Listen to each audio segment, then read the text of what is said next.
Hi everyone, welcome to my channel. मैं Asha madam और इस चैनल पर मिलती है मेडिकल से रिलेटेड सारी इन्फॉर्मेशन। तो आज मैं बताने वाली हूँ ओटी टेक्नीशियन के बारे में कि ओटी टेक्नीशियन कोर्स के बारे में, है ना। ओटी टेक्नीशियन कोर्स क्या है, इसमें इस कोर्स में क्या पढ़ना पड़ता है, इस कोर्स करने के बाद काम क्या करना पड़ता है और इस कोर्स को पूरा करने के बाद इसका स्कोप कितना है ना। तो आइए एक एक करके जानते हैं। सबसे पहले तो ओटी टेक्नीशियन कोर्स क्या है। तो ओटी टेक्नीशियन कोर्स एक पैरामेडिकल कोर्स है जो कि 2 ईयर का होता है। इसका ड्यूरेशन 2 साल का होता है और इस कोर्स में आपको फर्स्ट साल में आपको 6 मंथ थ्योरी और 6 मंथ आपको प्रैक्टिकल करना होता है और सेकेंड ईयर में जा कर के सेम उसी प्रकार से आपको 6 मंथ प्रैक्टिकल और 6 मंथ आपको थ्योरी पढ़ाया जाता है ना। और सबसे बड़ी बात इस कोर्स का ये भी है कि इस कोर्स में पूरा करने के बाद जो आपका फाइनली एग्ज़ाम होता है, फाइनल एग्ज़ाम से पहले आपको 6 मंथ का किसी हॉस्पिटल में आपको ट्रेनिंग दिया जाता है ना। तो ये रही ओटी टेक्नीशियन की जानकारी। और इस कोर्स को कौन कर सकता है, तो इस कोर्स को 12th के बाद, जो 12th जिनका क्लियर है 12th के बाद कोई भी कर सकता है ना। और आगे हम बात करेंगे कि ओटी टेक्नीशियंस का ये ओटी टेक्नीशियंस कोर्स में क्या पढ़ाया जाता है। तो ओटी टेक्नीशियंस कोर्स में आपको एनाटोमी, फिजियोलॉजी और ये एनेस्थीसिया के बारे में, biochemistry, basic biochemistry, basic microbiology है ना, बेसिक पैथोलॉजी, ये सब के बारे में बताया जाता है।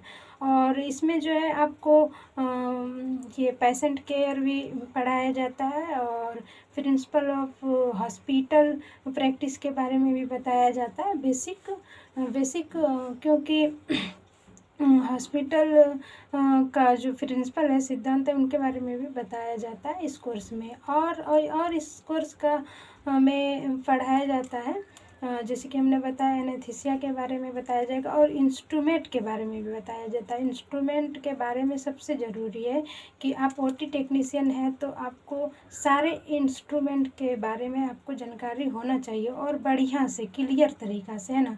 तो इसके बारे में भी बताया जाता है।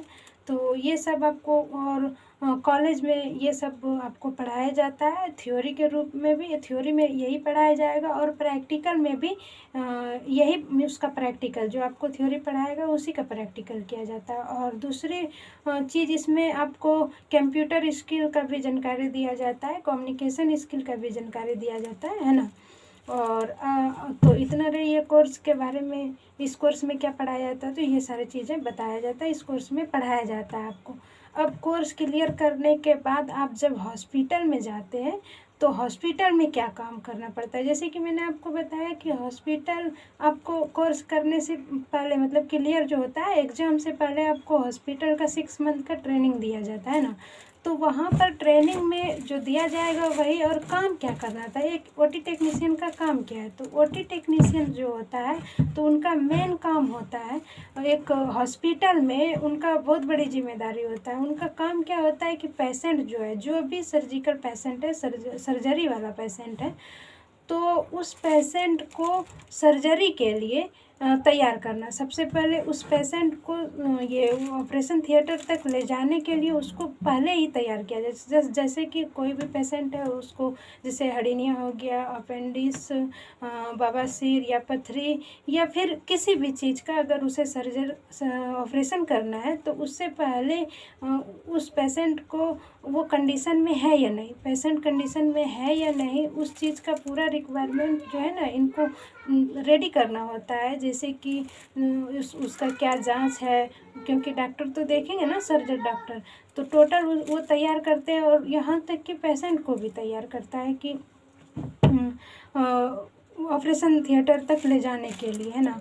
और उसके बाद पेशेंट को तैयार करने के बाद ऑपरेटिंग रूम जो होता है, ऑपरेटिंग रूम को पूरे, मतलब कि उसका मैनेज करना, तैयार करना, ऑपरेट करना, ये ओटी टेक्नीशियन का वर्क होता है। अब ऑपरेटिंग रूम में वो तैयार क्या करेगा, ऑपरेटिंग रूम में जो जितना सारा इंस्ट्रूमेंट है उसको रेडी रखेगा, है ना। जैसे कि सलाइन हो गया, पेशेंट के हिसाब से सलाइन हो गया, ऑक्सीजन हो गया, और बेड, मेडिसिन, एनेस्थीसिया का मेडिसिन, जो मतलब जिस तरह का पेशेंट है उसके अकॉर्डिंग टोटल चीज़ वहाँ पर A to Z वो तैयार करके रखता है डॉक्टर के आने से पहले।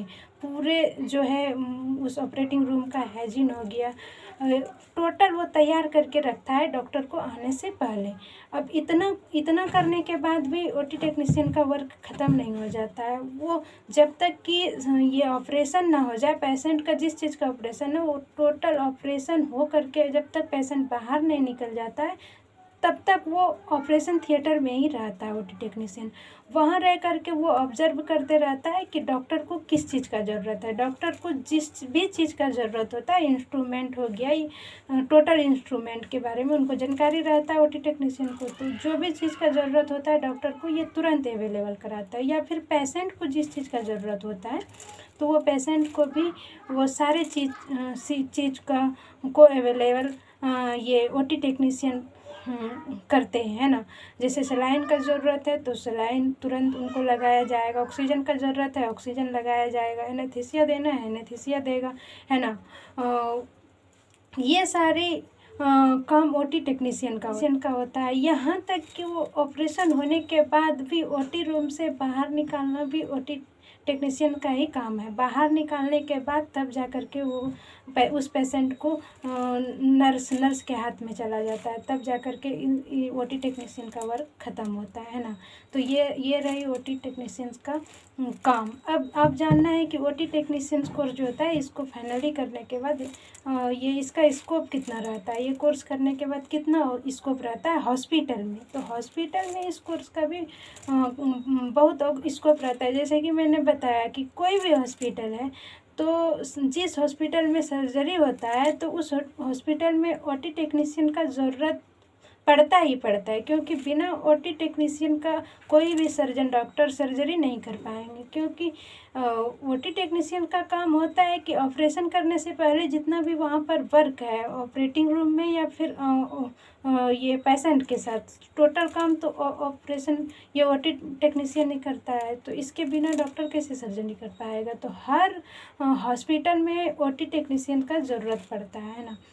तो ये जब ज़रूरत हॉस्पिटल में है तो स्कोप है ना। मांग है हर जगह, चाहे प्राइवेट हो या गवर्नमेंट हो, हर जगह ओटी टेक्नीशियन का मांग रहता है। तो ये रही आपको पूरा हम ओटी टेक्नीशियन का कोर्स क्या होता है ना, उसमें क्या पढ़ना पड़ता है, उसका काम क्या होता है, उसका स्कोप कितना है, टोटल चीज़ का जानकारी दे दिए। सो आज के लिए इतना।